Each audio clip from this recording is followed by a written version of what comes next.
Assalamualaikum warahmatullahi wabarakatuh. Saya Dewi Kumalasari dari Unit 2 Praktikum Kimia Fisik 1 akan melakukan percobaan tentang reaksi-reaksi kimia yang berkaitan dengan fenomena kimia fisik. Percobaan yang akan dilakukan adalah tentang reaksi eksoterm dan endoterm dengan tujuan untuk menentukan reaksi eksoterm dan endoterm berdasarkan pelepasan dan penyerapan kalor.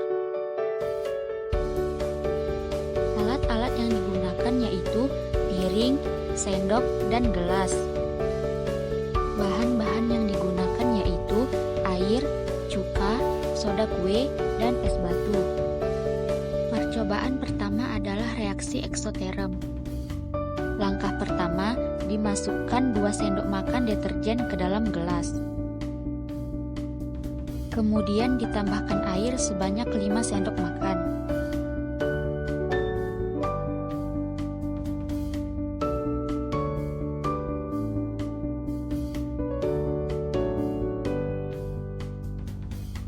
Kemudian larutan diaduk agar homogen.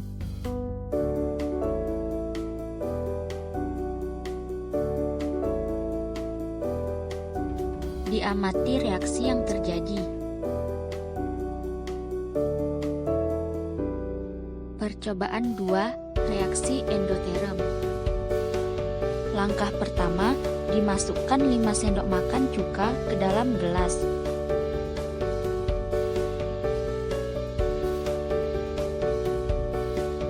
Kemudian ditambahkan 1 sendok makan soda kue.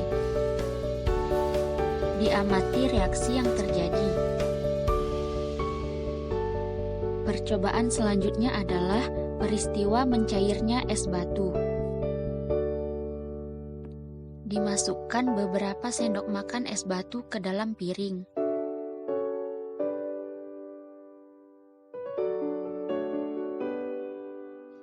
Diamati es batu tersebut hingga mencair. Selanjutnya adalah pembahasan. Dalam kimia fisik, dikenal istilah sistem dan lingkungan. Sistem adalah sesuatu yang menjadi pusat perhatian dalam mempelajari perubahan energi dan berubah selama proses berlangsung. Sedangkan lingkungan adalah segala sesuatu di luar sistem. Terdapat 3 keadaan pada reaksi kimia, yaitu keadaan awal yang merupakan preaksi, keadaan transisi, dan keadaan akhir yang merupakan produk. Dapat dilihat pada diagram potensial bahwa jika keadaan awal yaitu preaksi memiliki energi yang lebih rendah daripada keadaan akhir, maka reaksi akan menyerap kalor yang disebut dengan reaksi endoterm. Pada reaksi endoterm, suhu lingkungan akan menurun. Dan sebaliknya, jika energi pada keadaan awal lebih tinggi daripada keadaan akhir, maka reaksi tersebut akan menghasilkan kalor dan disebut reaksi eksoterm. Pada keadaan eksoterm ini, suhu lingkungan akan naik. Pada percobaan pertama, ketika deterjen ditambahkan dengan 5 sendok makan air, setelah diamati, gelas menjadi hangat.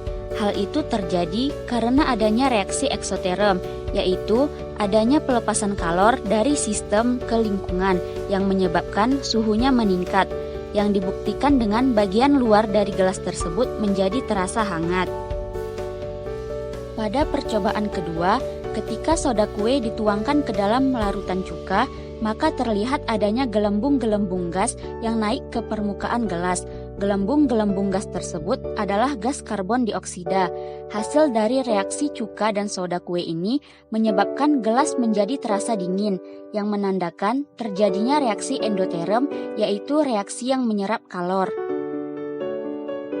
Reaksi endoterm merupakan reaksi yang disertai dengan perpindahan kalor dari lingkungan ke sistem, yaitu perubahan yang mengalirkan kalor dari lingkungan ke dalam sistem, sehingga suhu lingkungan di sekitar sistem akan berkurang yang ditandai dengan bagian luar dari gelas terasa dingin.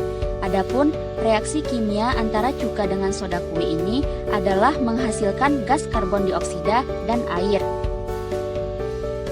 Percobaan terakhir adalah percobaan reaksi endoterm pada peristiwa es mencair.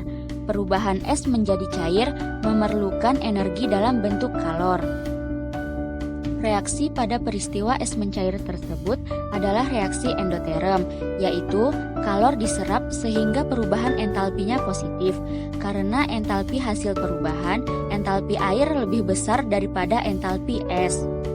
Kesimpulan yang dapat diambil dari percobaan ini adalah yang pertama, reaksi antara deterjen dengan air merupakan reaksi eksoterm yang dibuktikan dengan bagian luar gelas terasa hangat.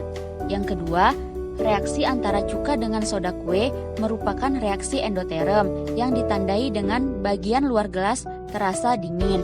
Dan yang ketiga, peristiwa mencairnya es batu adalah reaksi endoterm karena es memerlukan energi dalam bentuk kalor untuk mencairkan padatan es batu.